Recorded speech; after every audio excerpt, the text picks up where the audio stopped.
오늘 말씀은 열왕기하 5장 1에서 14절입니다. 이 중에 10에서 12절을 읽겠습니다.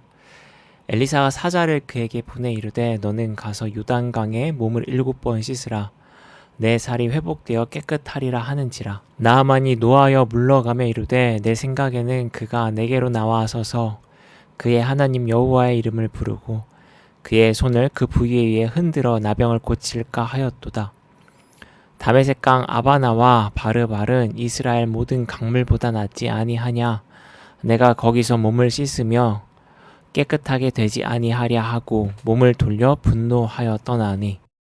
앞서 열왕기하 4장의 내용이 엘리사가 이스라엘 사람들에게 보인 기적들 중심으로 이야기가 전개되었다면 이 5장에는 이방 민족까지 뻗어가는 엘리사의 능력이 기록됩니다. 하루는 아람 왕에게 총애를 받던 나아만 장군이 나병에 걸립니다. 그러나 다행히도 그가 전쟁에서 포로 잡아 아내의 시중을 들게 하고 있던 이 이스라엘의 어린 소녀가 엘리사가 나아만의 나병을 고칠 수 있다고 알려줍니다. 나아만 장군은 엘리사의 이야기를 아람 왕에게 합니다. 아람 왕은 나아만이 이스라엘을 다녀올 수 있게 할 뿐만 아니라 직접 이스라엘 왕에게 나아만 장군에게 호의를 베풀어 달라는 편지까지 씁니다. 그러나 아람 왕의 친서를 받은 이스라엘 왕은 화들짝 놀랍니다. 아마도 당시 아람 왕은 엘리사가 왕실 소속의 예언자로 늘 왕과 함께 있으며 조언을 하는 궁준 예언자로 생각한 모양입니다. 그래서 예언자의 이름, 엘리사의 이름을 굳이 거명하지 않습니다. 편지에 말이죠. 아무튼 이스라엘 왕은 정확한 사연도 모른 채 아람 왕이 이스라엘과 싸울 구실을 만들기 위해 이런 일을 벌였다고 오해하며 옷을 찢고 붕괴합니다. 한편 이스라엘 왕실에서 벌어진 이 소동을 엘리사가 듣습니다. 그리고 자신에게 나아만 장군을 보내라고 전합니다. 여기부터가 오늘 본문의 주요 부분이라 할 수 있습니다. 나아만 장군은 자신의 신하를 거느리고 엘리사의 집으로 가죠. 그러나 어찌된 영문인지 엘리사는 그를 직접 만나지 않습니다. 단지 자신의 사자, 그러니까 곧 사환을 그에게 보내서 요단강에 가서 몸을 7번 씻으면 병이 나을 것이라고 말합니다.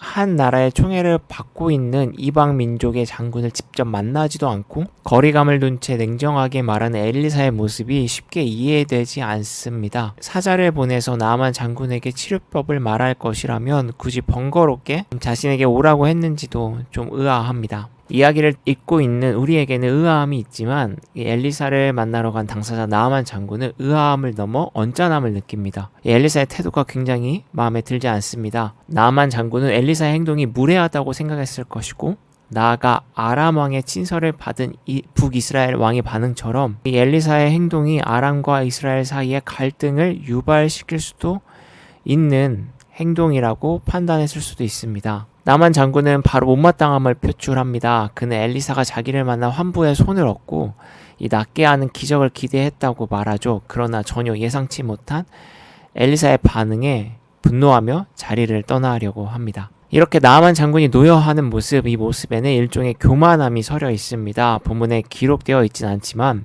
이 나아만 장군의 태도에는 어디 이스라엘 궁중 예언자도 아닌 사람이 이 아람의 총애를 한 몸에 받고 있는 나에게 내가 직접 문 앞까지 왔는데 보지도 않은 채 어떻게 무심한 태도를 일관할 수 있지?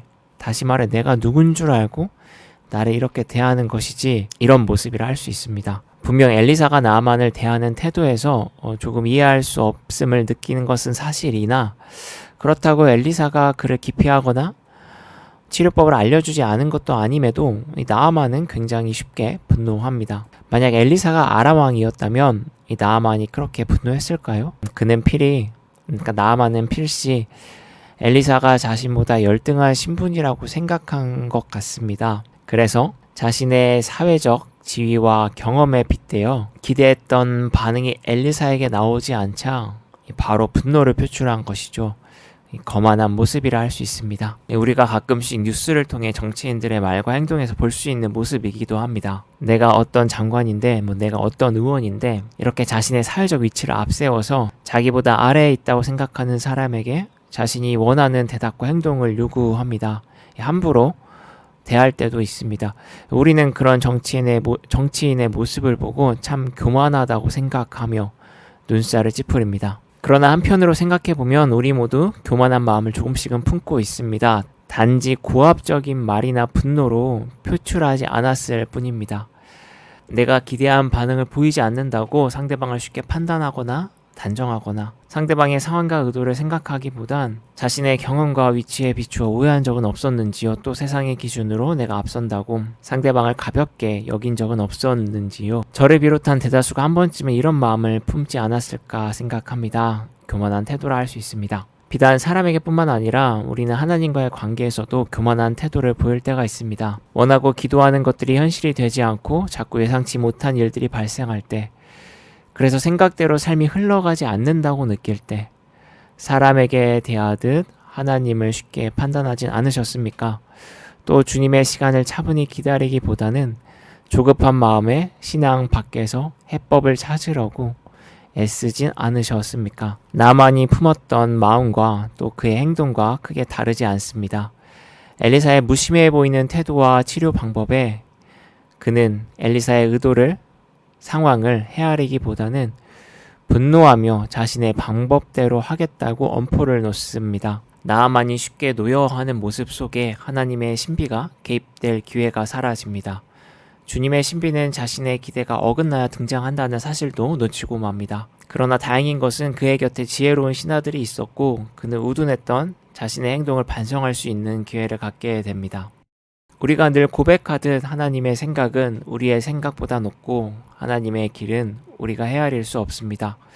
우리의 기대와 다른 상황이 펼쳐져야 주님의 길이 우리의 삶에 놓일 수도 있고 반대로 예상대로 술술 풀리는 일들이 우리의 발목을 잡을 수도 있습니다.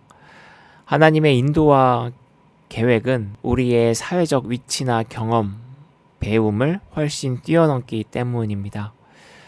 그저 우리는 그의 자유로운 역사하심을 신뢰하며 그의 신비를 조금이나마 깨닫기 위해 노력할 뿐입니다. 오늘도 주님 앞에 겸손한 마음으로 주의 전능함을 기억하고 우리가 미처 다 알 수 없는 주님의 신비가 있음을 인정하며 우리의 생각 안에 주님의 계획을 가두지 않는 하루가 되기를 바랍니다.